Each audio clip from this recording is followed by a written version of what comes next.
What up, what up, what up? Welcome back to Beyond the Sign, a real estate podcast. I'm your host, Frank the Bank Grotman.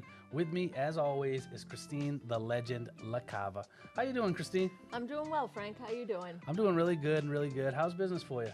Busy. It's a busy time of year in real estate. It really is. I'm actually pretty busy, too. We're about to wind down for the holiday season, Yep. like we talked about a little bit before. But, we had our first episode a couple weeks ago. What did you think about that? Did you like it? I know you're a little nervous. I was a little nervous. I thought it came out pretty good, Yep. and it's just a matter of getting used to talking to the camera. Yeah, it was good. I thought it came out really good. And again, thank you, Tanya, for doing the first 7 or 8 episodes. And Christine's going to be moving forward with us here now, so that's great. Why don't we jump into our first segment, and that's always the Property Pulse. Christine, we're going to be talking about the town of Bourne today. What do you have for me this week? Yeah, so Frank, in the town of Bourne right now, there's currently 43 active listings. And then last year, there was about 157 residential sales. This year, year to date, there's about 139. Okay. The average sale price is down. In 2024, the average sale price was $861,000. This year, the average sale price is $738,000. Wow. And the days on market in 2024 were 41 days. This year, they're about 57 days on market. So, the days on market are a bit longer. The average sale price is down a little bit. Yep. And right now, there's about a 3-month supply in the town of Bourne. Wow. So, we're seeing things staying on the market longer. Prices are lower, and the inventory is up. So, it is seeming like kind of what we've been talking about. It's actually like more of a balanced market right now. Yeah, I feel it is. Be interesting to see how the year ends for the town of Bourne. Yeah, obviously there's quite a big discrepancy. I would say almost $130,000 difference in price point from the same time last year to the same time this year. Sometimes that's because of one big sale. It can definitely skew the numbers a little bit. But yeah, to see there's 43 active listings right now, which is definitely up to in 57 days on market. That's almost 2 months on market. We're definitely seeing that longer days on market, people having a price drop a little bit to get things sold. So yeah, absolutely what I'm seeing too. Another great property pulse. Thanks again, Christine, for that Town of Bourne information. Why don't we jump into our next segment, the Mortgage Minute. What are rates looking like on average right now? Yeah, so right now, Frank, the average 30-year fix is between 6.2, 15 years running about 5.19 to 5.3. Nice. The FHA 30-year is running about 6.375, and a 15-year is about 5.56. Okay. VA loans for 30 years about 6.43, and the 15-year is about 5.55. That's great. So, we're kind of seeing what we talked about before. Just the rates are been better. They were last year. We hit 7, and historically, I think you talked about it a little bit on our first episode that what you bought your house for was the same kind of rate it was back in the 90s. So it's kind of cool to see that. I think that the rates will hopefully come down a little bit more this year, and we'll talk a little bit more about that soon. But yeah, is that what you're kind of seeing too? Status quo?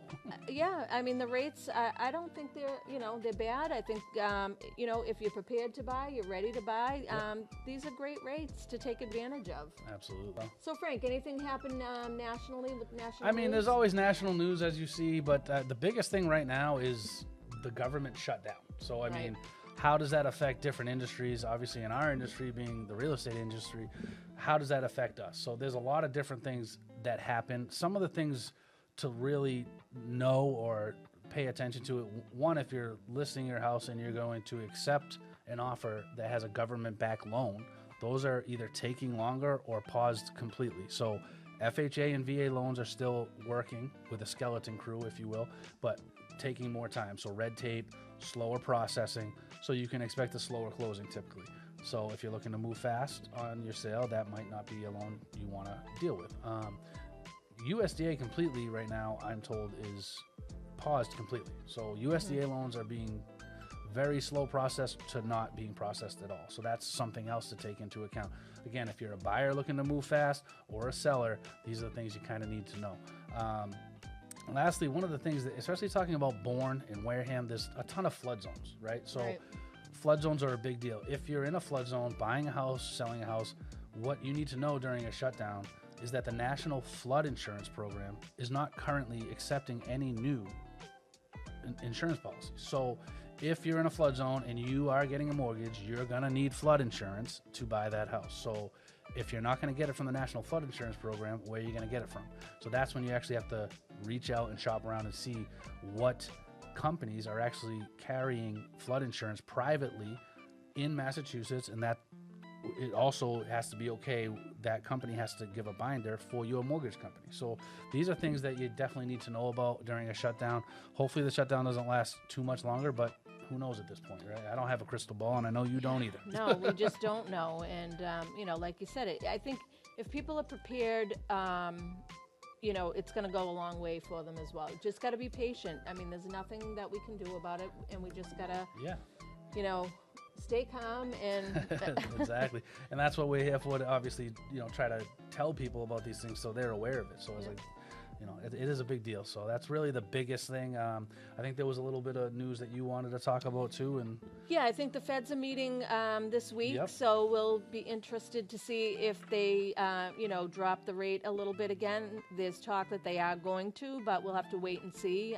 And we'll talk about that, next time we meet and see what happened from the results of that rate drop. Yeah, I think that they will drop rates. I think that's something that, especially in a shutdown period, I think that'll help boost the economy as well, because we are seeing a little bit of a lull and some stuff happening. Mm-hmm. So I do think that'll help with there. And overall, just shutdowns in general, not going to crash the market, but it will slow things down, like we talked about. Transactions in particular, like we said. But as soon as the shutdown's over, historically, we've seen that the market responds and rebounds very quickly, stronger than even sometimes than before the shutdown. So good stuff there.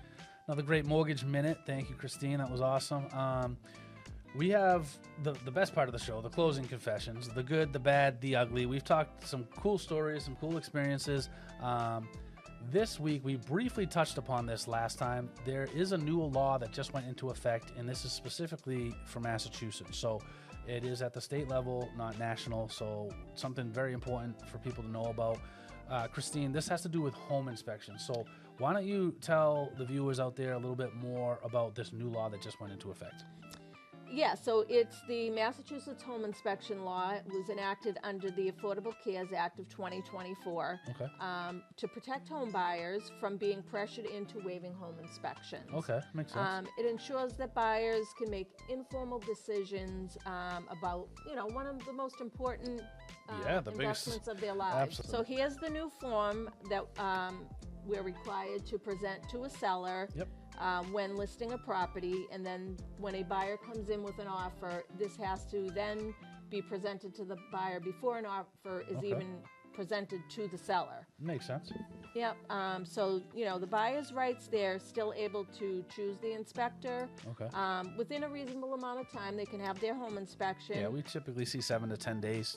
Yeah, and then they do still have the right to withdraw from that offer if something comes up in the home inspection that, makes them not want to move forward with the sale. Yeah, I mean, it's something that we talked a lot about this upcoming, because this was something that we knew about that was coming for a while, and it is something that, it's not going to change too much of what we've seen out there. We typically see a lot of offers have home inspection contingencies, correct? So it is one of those situations where it's like, if I was the greatest contractor in the world and I was like, I don't want to have a home inspection, I can't no longer do that. I have to say I'm having a home inspection with the offer. Yes, so you can't put it in writing or verbally. You cannot make, say to the seller, wink, wink, I'm not doing a home inspection. Right, so it has can't to be be in verbal. the offer that you are going to do one. But when it comes time to sign the purchase and sale, you then can say, listen, I'm going to waive that home inspection. You have the right to waive it it's after the only fact. after the offer is accepted that you're able to do that. Are there any exceptions to this when making an offer? Is there an exception to this law? There are. So there's a few exceptions. One is an auction sale at an auctioneer, under an auctioneer in Massachusetts. Yep. Any family transaction. So if, you're selling to a family member or there's a divorce and somebody's buying somebody else out. Okay. There's also, with foreclosures, estate planning transfers, like if someone leaves you a home, like your parent passes away or something like that. Yeah. in new construction, with provided that the seller is offering a 1-year builder warranty covering all key structural and system components of that warranty. Yeah, we talked a lot about the new construction last time on our last episode, and yeah, I mean, we still recommend people get it, but I mean, I can understand if, again, the builder's reputable and it's the perfect situation where you don't want one, then that's good that that's in there too. So I know we're talking a lot about this from like the buyer side, and it's one of those things, again, it's like you don't want to be forced into certain things, but it is to protect the buyer that may have otherwise waived their inspection, you know, to try to get their offer to look more attractable to a seller. But obviously there's some stuff sellers need to know as well here. So like, what can we say to sellers? Yep, so sellers are not required to make any improvements based on the home inspection. Right. They're not required to take a price reduction because of that home inspection, and they can still sell their home as is. Okay. It's just enabling that buyer to basically gives everybody a level playing field here, so that some aren't waiving home inspections and others are putting home inspections. So of course somebody's going to accept an offer based on, oh, someone's not having a home inspection. Right, apples to apples if everything's the same, and you know, just like a lot of time you see that with cash offers versus financed offers. So I agree, not a lot's changing. The form we showed you is something that needs to be filled out, and I mean, that's kind of why we're paid, you know, the big bucks, if you will, but really not the big bucks. But you know, nonetheless, we're licensed, we have our continuing education. This is what we do to help sellers and buyers understand the new laws, old laws. I mean, it's just another disclosure, another form that needs to be filled out. It is a state law. We have the federal law, which we talk a lot about, lead paint law. That's a federal law that has to be filled. Again, the paperwork has to be done right, and you have to follow the law as a seller and as a buyer now as well. So again, I think you can still sell your home as is, like you said. If a home inspection is for informational purposes only, I mean, sometimes it turns up, it could be a small thing that needs to be fixed that could be a big deal. Like it could be like a fire hazard or something that was a seller wasn't aware of, and even though you're selling it as is, you still may change your mind and be, hey, I might spend a couple $100 and fix that because my house could burn down. You know what I mean? Well, so exactly. Yeah, it is one of those things. We talked a little bit about it, and like, again, we don't want the government like in everything, but it's also it's good and bad. Good you know what I mean? It's protection wise. It just makes a lot of sense. You know what I mean? So it's definitely a good consumer protection for that buyer. Oh, I agree. I mean, it's something that we 90% of the time you're going to see home inspections done anyway. So it's really not a big change in terms of what I see. And sellers don't have to be forced to drop their price after a home inspection. That is always a negotiation thing anyway. Like if you have a home inspection as a buyer and they find things that nobody knew about, they can come back and either ask for money off or ask for something to be fixed, or they can say, you know what, never mind, there's too much here for me to do. Give me my deposit back, and then that's when you have to relist your home as a seller. So again, I still think it's something that happens on a regular basis. It's just kind of a new form. It is. It's just a new form, and you know, I mean, we've both been doing this a long time. Up until the COVID few years, I mean, everybody did home inspections. Right. So I think it's just, you know, it went a little bit on the other side of that, and the state took a look at that and said, you know, we need to make it a level playing field for everybody. COVID was just such a weird time, I feel like, for everybody, and it did change a lot of industries, including ours, and now we're starting to see it kind of get a little bit more balanced out in areas. So I feel like a lot of people are doing home inspections again, and and I know you do this too, and I do too. We always recommend you have a home inspection, unless 100%. you're, again, a contractor or a seasoned investor. Like, those are the only two things I can think of in my head where I was just like, you know, it's really up to you whether you want to have a home inspection or not. You know, in those situations, usually, I would always tell my buyer, I always recommend you have one.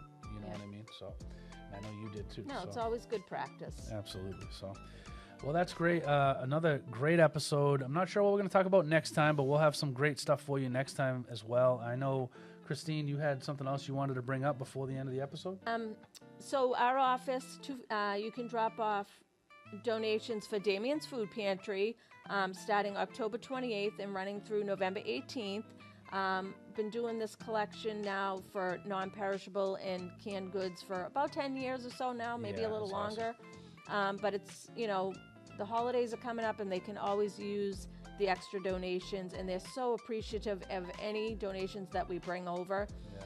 So if you'd like to help us out, we'll have a box, and you can pop in and just drop off your canned or non-perishables. Yeah, it's such a good food drive. I'm glad you took the reins on that for so many years. It's awesome, especially right now too. We talked about the government shutdown with, a lot of SNAP benefits and stuff like that aren't being provided right now until the government starts back up. So it really, people could be hurting a lot more this Thanksgiving than if they're not back in operation soon than years prior. So it's really a great food drive that you put together here. So yeah, we like to do it. We like to help out, and especially like you said this year, I'm sure that the food pantry is probably feeling it a little bit more right now. So any help is always appreciated. Yeah. Well, thank you guys, and tune in to our next episode. Much appreciated.